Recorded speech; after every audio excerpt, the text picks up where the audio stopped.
महाराज जी भी नहीं बोले। ओके, स्वामी दीपांकर, मैं इतना सा मात्र कहना चाहता हूं। आपने देखिए सोमनाथ मंदिर वाले बयान पर आपका रिएक्शन चाहता हूं मैं, जो उन्होंने सोमनाथ मंदिर पे बयान दिया था। ये बोलने दिया करो, अपनी बात मत निकलवाया करो लोगों से। ये सर हमारा बोलने दो कार्यक्रम में हम उनको। तो सवाल पूछेंगे ना, अभिव्यक्ति की आप आजादी सवाल है भी उनको भी। क्यों नहीं अभिव्यक्ति की अपनी आजादी बात है? निकलवाते मैं हो उनके आप। मुंह में थोड़ी घुस जाऊंगा। वो तरीका है आपका बोलने का। कमाल की बात करते हैं। ये बोलो आप, ये बोलो मैं आप। सवाल पूछ रहा हूं, उस पर जवाब दीजिए।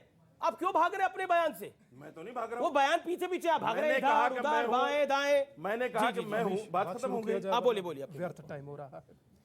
मैं मात्र इतना सा कहना चाहूंगा कि जुबान का खराब होना दिमाग के खराब होने का प्रथम लक्षण है। जब बात राम की हो तो मर्यादित होनी चाहिए।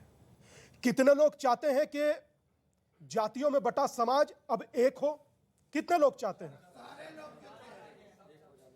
तो जातियों में बटा समाज एक होगा, यही व्यक्ति के सामने वाले के विक्षिप्त होने का प्रथम कारण है। जी राम का अर्थ है क्या? ये रही रामचरितमानस, जो रमाया जा सके, जिसमें रमा जा सके, वो राम। और उस राम को लेकर बोल कौन रहा है? जहां तक्षशिला और नालंदा जैसी ज्ञान की गंगोत्री और उनके दीक्षांत समारोह में एक शिक्षा मंत्री जिसे ताड़न और प्रताड़न का अर्थ नहीं पड़ा। मगर मैं आप सबसे कहना चाहता हूं कि जब चर्चा धर्म की हो तब मुस्कुराना मत, वरना यही सामने बैठा समाज एक दिन आप पर हंसेगा।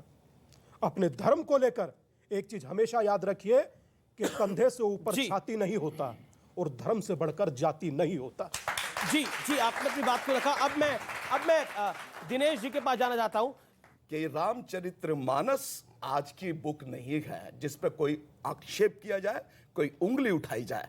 जितने इसके प्रति अपना द्वेष रखते हैं वो उनकी अपनी एक ऐसी मानसिकता है जिसमें वो अपने आप को ऊपर लाना चाहते हैं। रामचरितमानस तो वो जहां थी वहां है। दत्तेश्वर जी महाराज जी, मैं एक आपसे सवाल लिए पूछ रहा हूं कि आखिरकार ये बात अगर किसी और के ग्रंथ के लिए होती तो तूफान खड़ा हो जाता, लेकिन ये रामचरितमानस की को बैन करने को लेकर बात है और हम यहां पर चर्चा कर रहे हैं, उतना ही बस काफी है। ये जो स्वामी जी तथा कथित कलयुग के स्वामी जी ने जो प्रसाद दिया है अभी, ये चंद्रगुप्त मौर्य को भी शर्मिंदा कर रहे होंगे। पूरा नाम उनका मैं क्या लूं? ऐसे स्वामी जी का प्रसाद आया है कि ये पूरे रामचरितमानस को कहते हैं बैन कर दो। और मुझे पता है कि आज पूरी की पूरी हमारी जो भारतीय सभ्यता है, हमारी मुस्लिम कम्युनिटी है, हमारे जो क्रिश्चियन के यहाँ बैठे हुए हैं फादर, तो आज ये सारे लोग हमारे साथ होंगे। क्यों? क्योंकि धर्म ग्रंथ पर पहले भी सवाल उठते आए हैं और अब अगर धर्म ग्रंथ पर किसी ने सवाल उठाया है तो कल अगर किसी के धर्म ग्रंथ में जिस पर सवालें उठती रहती हैं, अगर कुछ गड़बड़ी हुई तो दोबारा हम सवाल नहीं उठा सकते।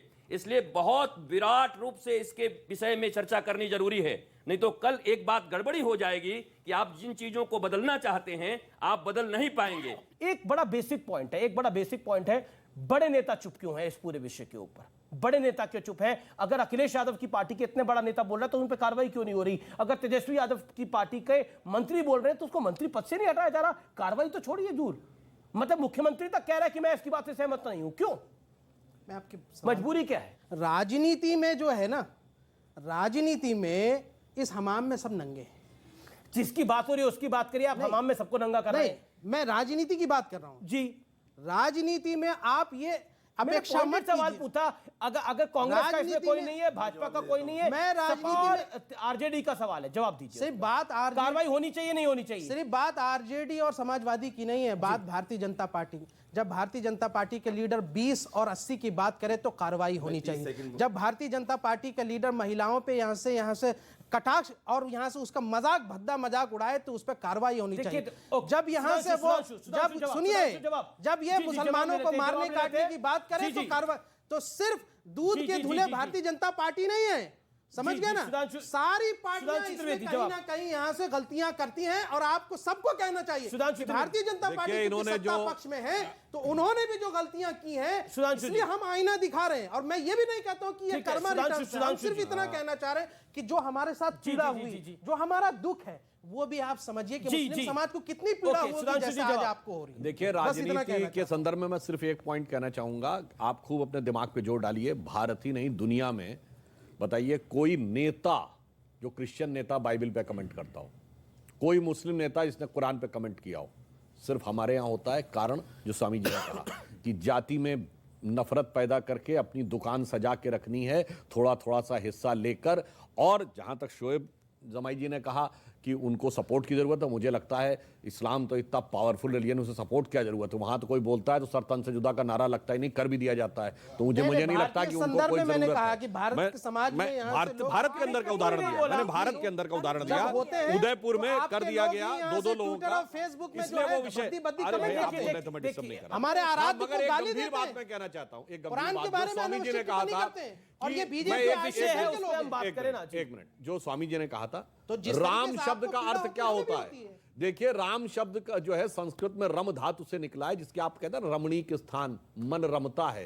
राम शब्द का संस्कृत व्याकरण में अर्थ है रमन्ते इति रामा, वह तत्व जिसमें सारा ब्रह्मांड रमा हुआ है, सेटल्ड है। The element which beholds the entire universe, it is Ram.